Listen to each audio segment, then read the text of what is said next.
I don't mind the hair. I can't do anything with it. I thought, you cut the hair, it's gonna be easier to manage. No, no, it will not. It literally nothing can be done with the hair. Well, in other news, mail call, mailbox of suspense and mystery. Things from there come here. And me, I'm just here with a empty bank account and open arms, ready to receive the package. Don't take that wrong. I don't receive all packages. Okay. We got off on a great start. I did indeed get some vinyl in the mail today. Mailbox of Mystery. Mystery album number 1. Barbra Streisand Superman from 1977. It's got the hit My Heart Belongs to Me, which was a great 70s pop hit. Huge song. Sexy. Very cute. Now, I've been accused of being a right-winger, I think unjustly, unfairly. But you can't... Okay, if I go around hating people's music for their political beliefs, where am I? I'd never be able to listen to Coldplay again. People say I shouldn't, but I do. And I can hate Cher. I really can. I can hate, what's her name? Madonna. I just for general principle. I can't hate Streisand. You can't hate her.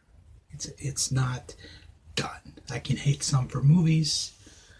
Some of her Broadway stuff. I'm not a Broadway guy. Can't hate her. Can't hate her 70s pop hits. Can't do it. Michael Johnson album. Lots of ring wear here. The vinyl's in pretty good shape. This was from 1978. The big hit here was Bluer Than Blue, radio pop hit. Very good. Very good. Short, sweet song. He had a later hit, This Night Won't Last Forever, but that's on his next album. I had that album. 1993 storage building loss. Very sad. Very hurtful. Maria Muldaur. Okay, this has Midnight at the Oasis. I got her other album, Waitress at a Donut Shop. That came in a couple of weeks ago, but now I got this one, and it has on it. Where's he at? And it's on the inner sleeve, and I'd have to open it up. Andrew Gold played on this album. Participated in it. Linda Ronstadt, Hasten Down the Wind. That'll Be the Day. Of course, Hasten Down the Wind's a good song itself. I think that's the major hit. Anyway, good album. Very cute. Very beautiful lady. Sadly, will never sing again. Thanks to the Parkinson's disease, but what are you going to do? Let's not be depressing. Linda Ronstadt, Don't Cry Now. Silver Threads and Golden Needles, Desperado.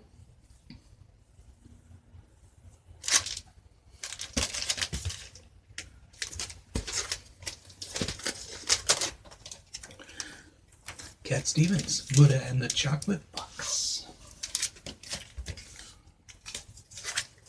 I was trying to see the, because this just came in, I was trying to see the things on here, but it's not, it's kind of blurry. I'd have to open it up and look at it, but trust me, that's the album. Commodores, Midnight Magic. It's got Ceylon. It's got Still. It has most likely other songs on it, which I can't read right now. I should bring a flashlight to future tapings. And there's my message. Major operation underway as something something. I should probably look at that. It sounds like an emergency thing. But no, Commodores. Midnight Magic. These all came in today. Now I ordered them 2 weeks ago before I said I wasn't going to buy anything in April. Took 2 weeks. It came in the box exceedingly well packed. I had to cut it open, literally use a knife.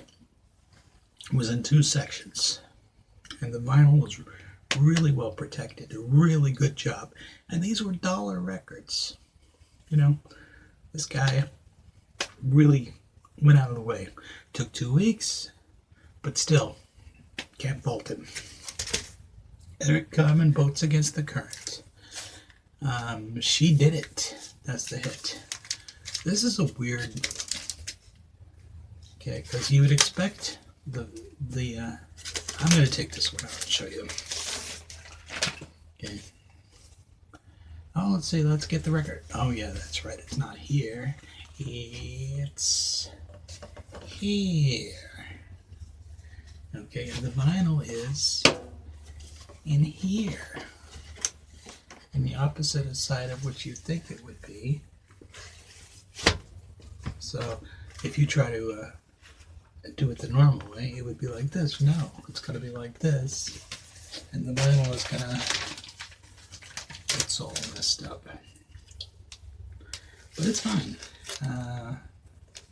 It's one of the 3, I believe, key Eric Carmen albums. Now you can get the, of course, the first one I got the other day, which was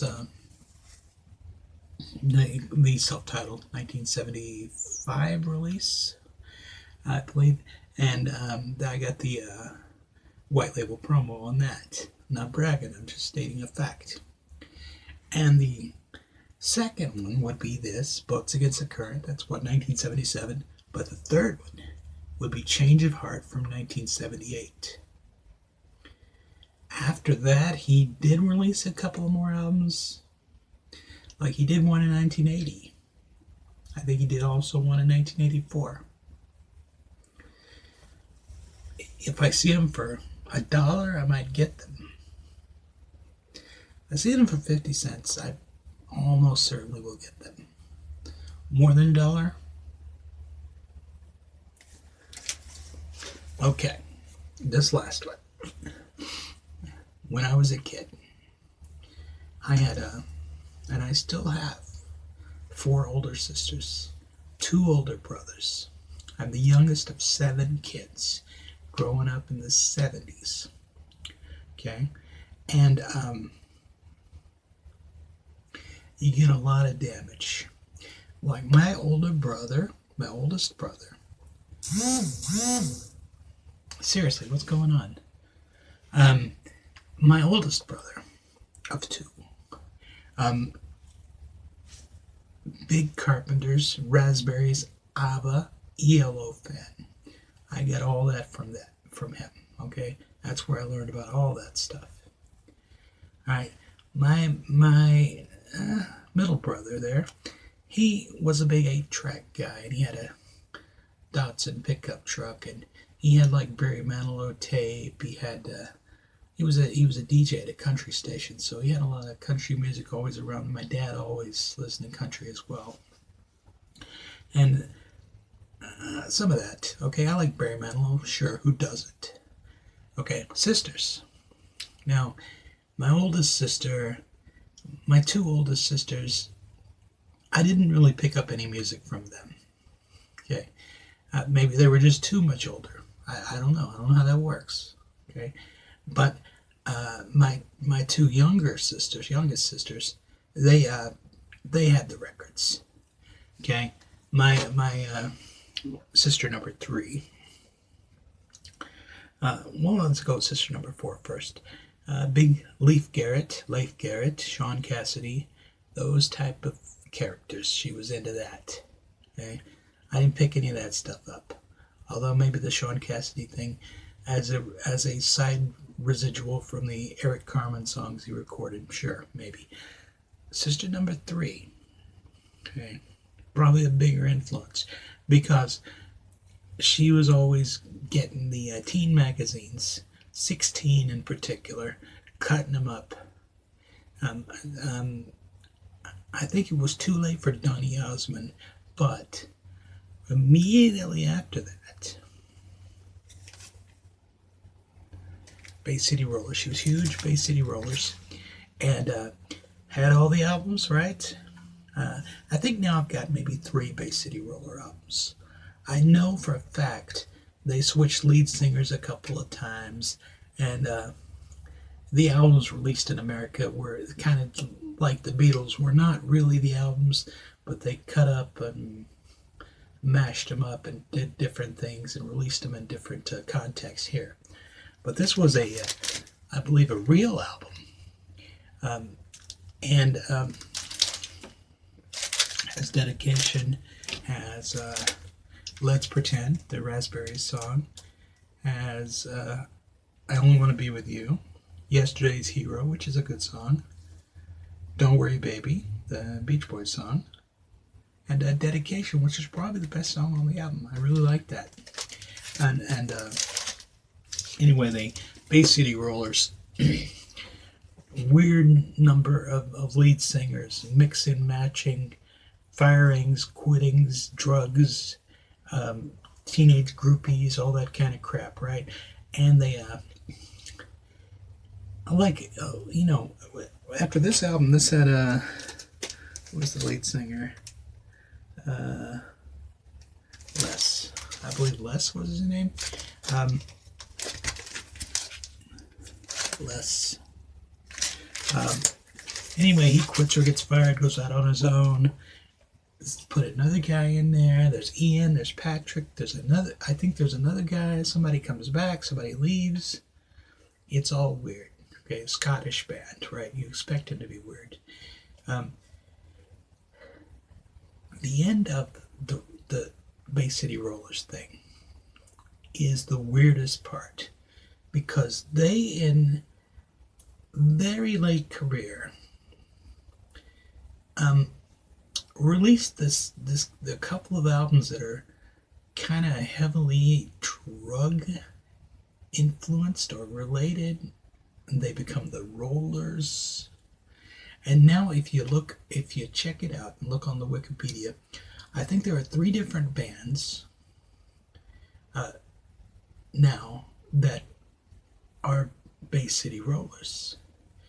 Like Eric Faulkner's got a band, and I think Stuart Woody Wood has a, I don't know how that works. I think Les McKeon, I think, has a band, and they're all Badfinger in this crap, right? They're like, oh, this is my Bay City Rollers, and I don't know how it works. I do know it's weird.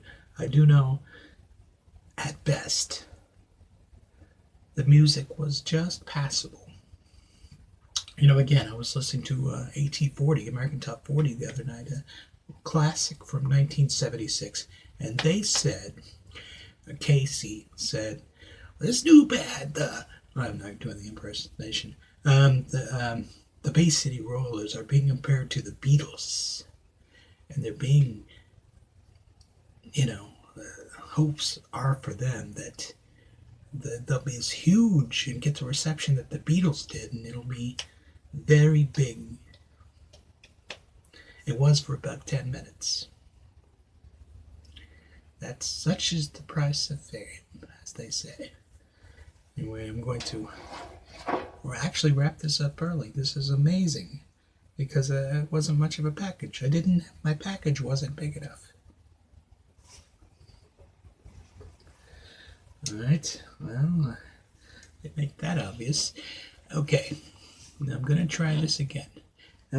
Probably won't be any more mail for the next couple of weeks, because I haven't ordered anything, and I wasn't going to buy any vinyl in April, but I got many more crates of records that I'll be going through in the next couple of days, as you know the drill.